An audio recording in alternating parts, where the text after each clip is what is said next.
So, Brenda, what do you think about all this flax to linen stuff? Awesome. It is lovely, isn't it? It's the best thing. It's cool to wear, it absorbs beautifully, and it ages well, just like us. Just like us. But why is it so expensive? Well, I think we're going to show people how and why, in fact, it is so expensive. Good plan. Because this is kind of the end result. This is where flax changes its name to linen. The magic, right here. Right here. This is flax, that's linen. Just saying. Let's start the story at the beginning with the project group that made it happen for us. The Flax to Linen project began in 2010 in association with the program Transition Victoria. A diverse group in Victoria who were concerned for the environment, we came together to revisit an ancient process. We succeeded in growing flax locally and processing it into linen fabric. The project was originally conceived as a reskilling effort to engage people of all ages in recapturing useful skills from the past in preparation for a future of energy conservation. We began by raising experimental plots in our own backyards and allotments to test the feasibility of the project. Sparked by the dynamic passion of Denise Dunn, a group researched the possibility of growing and processing flax, as well as educating and building community. In 2012, we took on the mammoth project of growing and harvesting half an acre of flax in honor of Denise, who died in 2011. Here is what we've learned. Why don't we show everybody where it all starts with the planting? Flax needs quite a good fertility, but not overly so. It doesn't need a lot of compost. It's usually planted in a field with oats.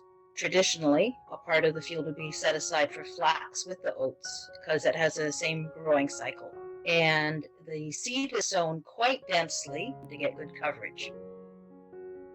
We don't want to give them too much room or they'll get all branched out. We want them tall and straight. And after they're planted, we tuck them into their little bed. Mash them into the soil so they have good contact and they can stay damp. So we water them and then wait for them to grow. And there they are growing. Ta-da! And growing. And oh, there are weeds in there too. So I guess we should take some time to take the weeds out. When the flax plant is between 4 to 6 inches, then it is a good time to weed because they are resilient enough to handle a little bit of mucking about with. Eventually they develop enough to have flowers. And what beautiful flowers they are. To see a whole field of them is quite wonderful. But the flowers only last for a short while. When one flower is gone, there blooms a new one. The whole plant will mature in about 90 days. But how do you tell when it's ready to harvest? It depends what you want to harvest. Do you want to harvest the seed? Do you want to harvest for fiber? You have to pull up the flax plant at different points depending on what you want it for. Okay, we're looking for fiber. If we're looking for fiber, we want a fairly young plant. And so when about a third of the plant is looking dry and brown, That's when we need to pull it.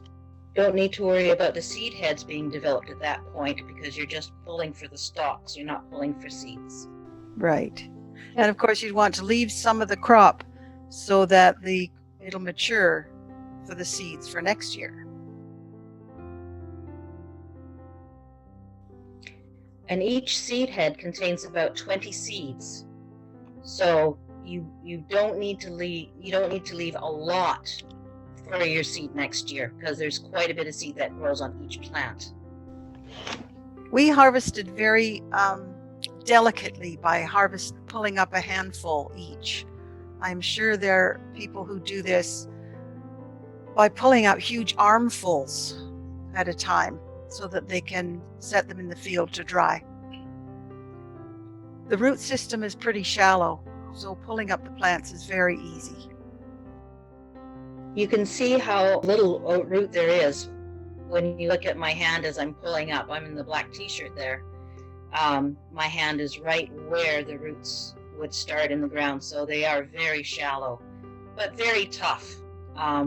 We tried with a scythe, and the scythe could not get through the flax stalks, so we had to pull everything up by hand. And then we bundled them together so they wouldn't be falling apart all over the place, and put them in the field to dry in lovely little stooks. Isn't that a lovely sight? It is. But there's a whole lot of seed heads at the top of that. Now, even though they're not mature, we're going to have to remove them. There's a special tool called a rippler, and there it is. That's an ancient one. And you take a handful of the flax and you pull it through the rippler, and that pulls the seed heads off.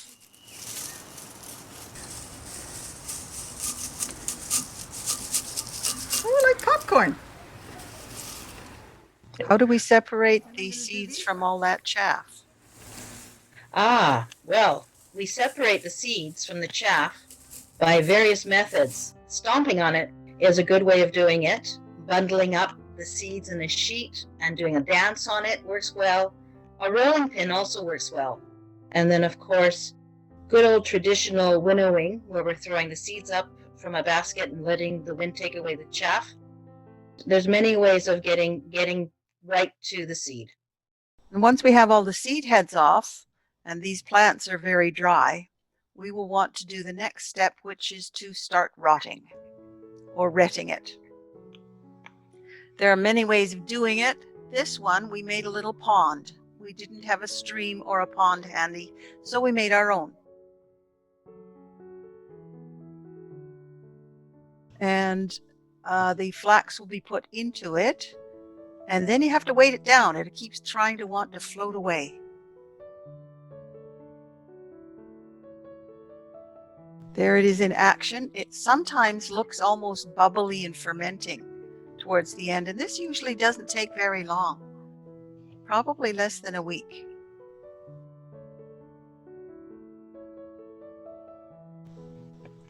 How do you know when it's ready? You know when the stalks of flax are ready for the next process if you bend them and the fiber, you can see the fibers. Fibers grow on the outside of that stem. I always thought they were in the middle, but they're on the outside.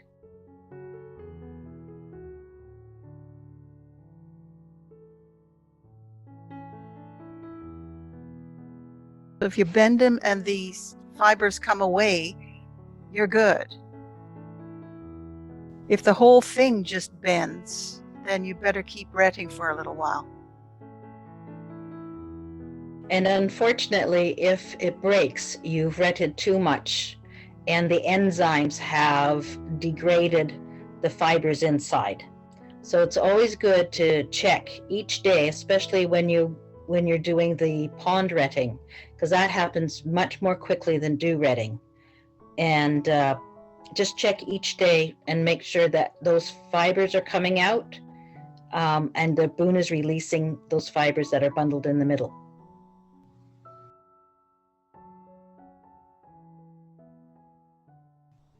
Pond retting is an anaerobic process where the fiber is completely underwater and the enzymes from the flax produce a chemical that helps break down the boon. The dew retting takes much longer. It can take up to 4 to 5 weeks.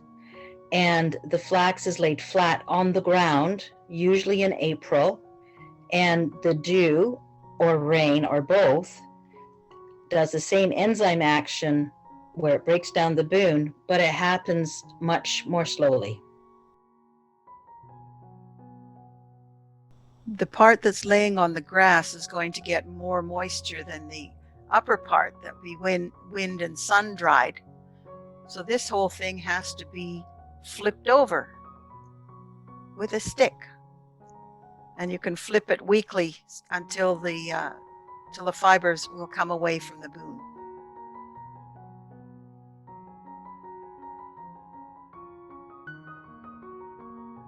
We don't need to check this one every day. This one takes long enough that we're pretty safe to leave it quite a few days in between.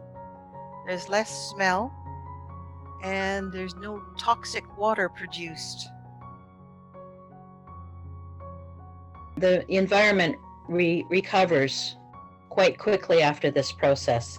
It does take more space, it does take more time, but we found it a very good method for retting the flax.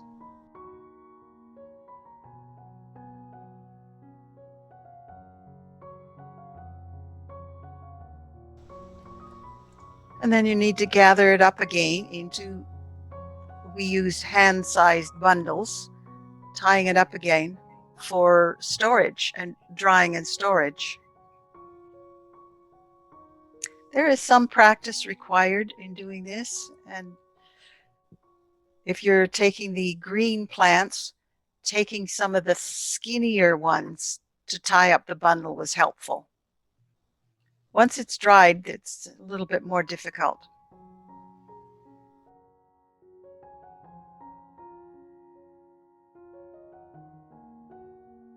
So we've got the whole thing ready for the big, long processes of stooking them up from drying,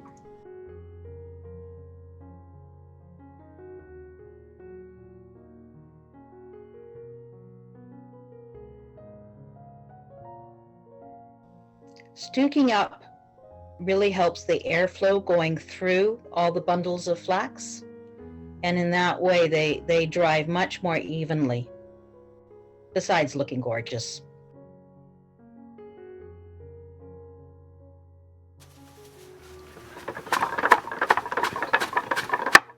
This machine is a brake.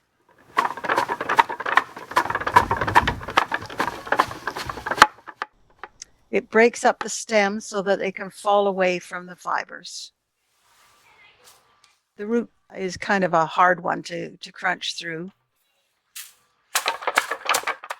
And the wispy tip seeds where the seed balls were sometimes don't break away nicely.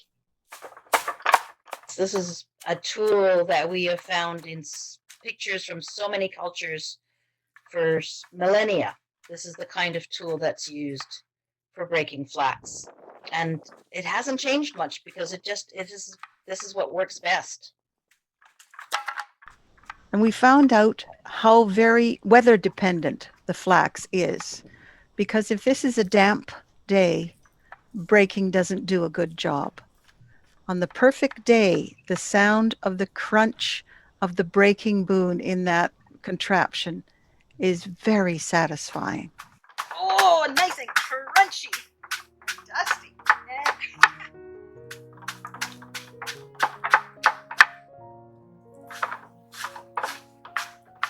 Wow.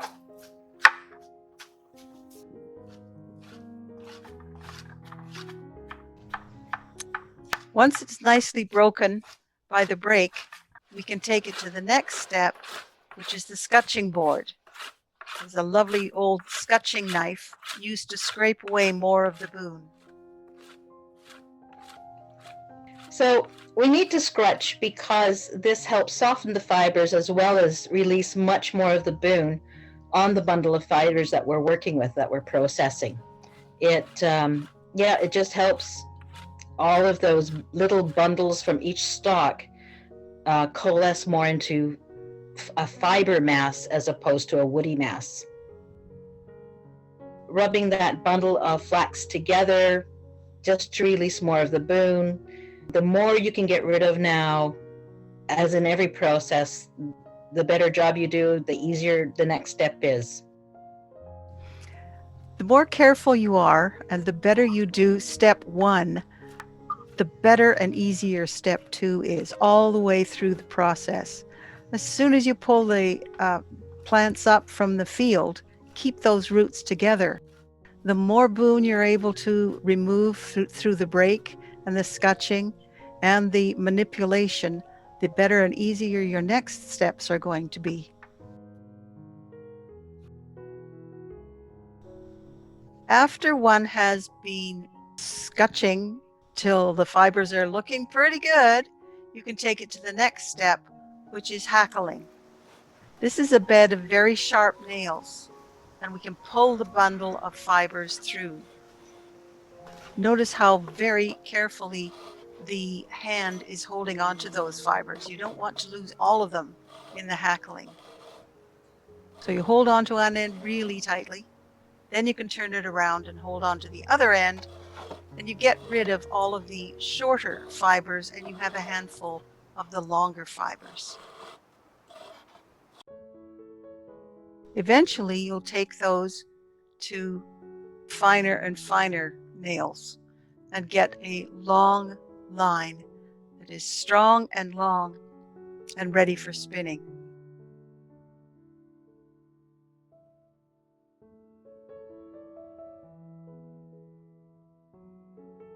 After the first pass through and getting the longest fibers, one can go back and take a second length of fibers away from the hackles, and maybe even a third length so that they're still long line, but not as long as the first pass through.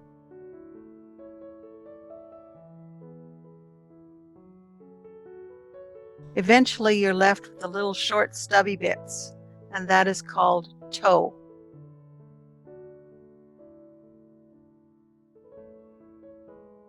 When you get to the toe fibers, you can give them treatment with hand cards and spin it rather like wool because they're shorter fibers.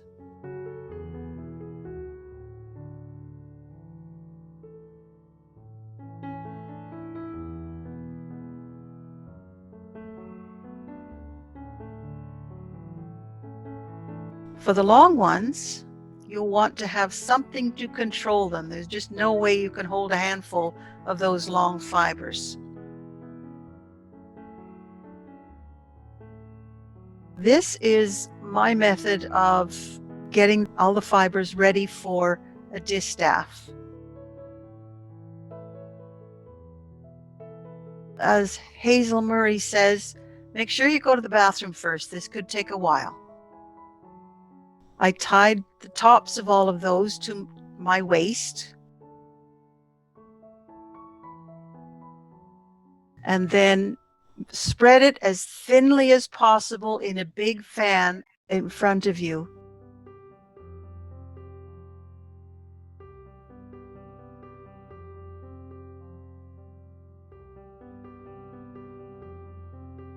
And if there's a handful left, you spread it very thinly the other direction until you have a mass of crisscrossed fibers in front of you.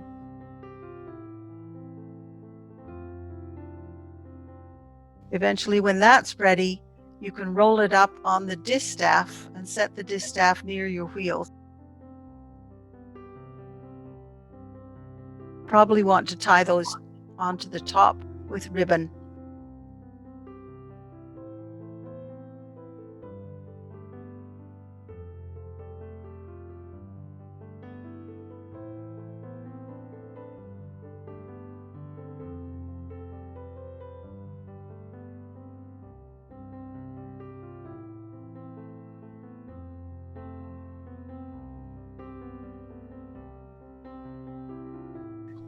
Looks pretty, and it keeps the wind from taking it all away.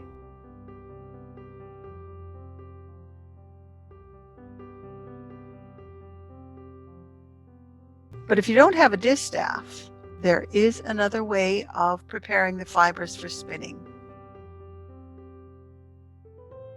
After you finish the hackling process, you have a lovely bundle of flax that is straight, and you'd like to keep it that way. To do so, I roll it in a linen towel that keeps all the fibers in one bundle going all the same way.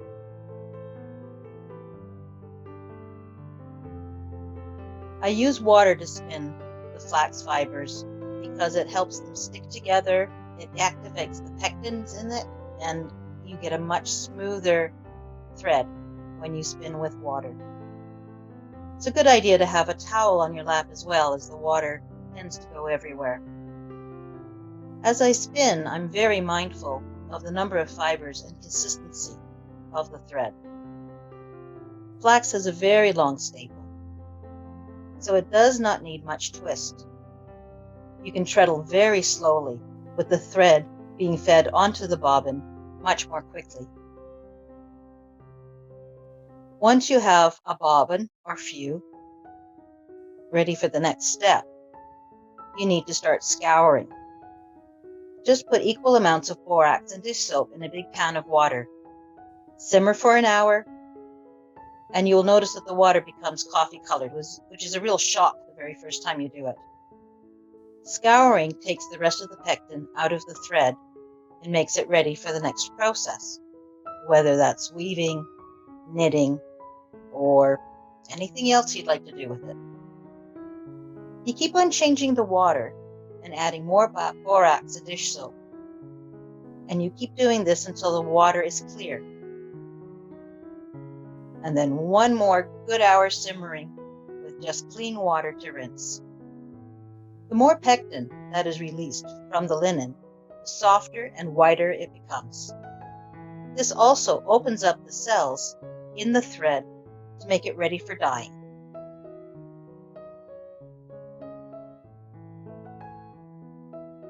They say it's really hard to work with linen, and that's partially correct. Here are a few qualities that might help you with working with linen. It's very long, lustrous fiber.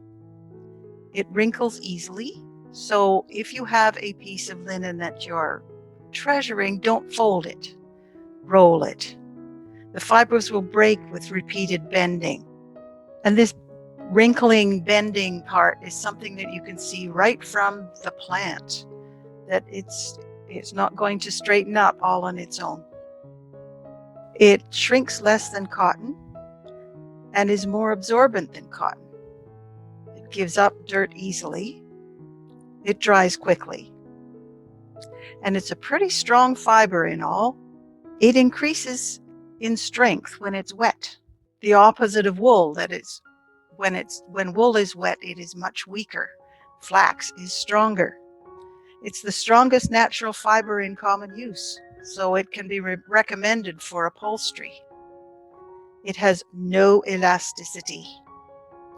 That helps ensure that the fabrics and garments retain their shape, but it's really hard to work with if you want it to stretch, because it doesn't.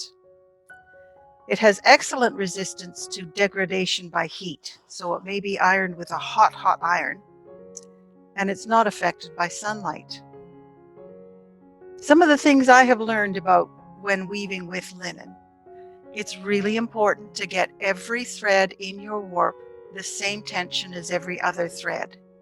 So when I was taught, it was taking a small bout of fibers and making sure each thread within that bout is the same tension, and then tying a knot in it and work away across the loom that way, and then lash all of those bouts onto your front beam so that you can adjust and make sure that everybody is the same tension in there. Weaving with wet bobbins or wet thread on your bobbins. I was weaving along and finding out that my salvages were awfully bumpy and awful. I wet the bobbins and immediately the selvage improved. The wet fiber will bend more easily around the corners of those selvages. And dampening the warp if you need to. I know of someone who said she had woven a couple of 10-yard warps in linen, no problem. No problems at all. What's the big deal? Until her third warp, when threads started breaking all over the place. And she noticed this time she had the fireplace on. Humidity. So if you have to dampen your warp, you can use a cat sprayer or paint with water. That's at the back of the loom behind the heddles. Or maybe even set a humidifier underneath the back of your loom to keep the threads moist enough so that they have the extra strength to be woven.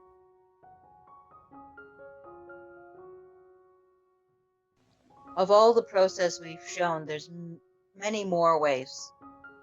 And as we've demonstrated, we've been approached by many people from different cultures who said, well, my auntie used to do it this way. So there's great joy in doing research and experimentation with flax to linen.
Ta-da! Oh, thank you, thank you. Thank you, Thank you. you. Very enjoyable.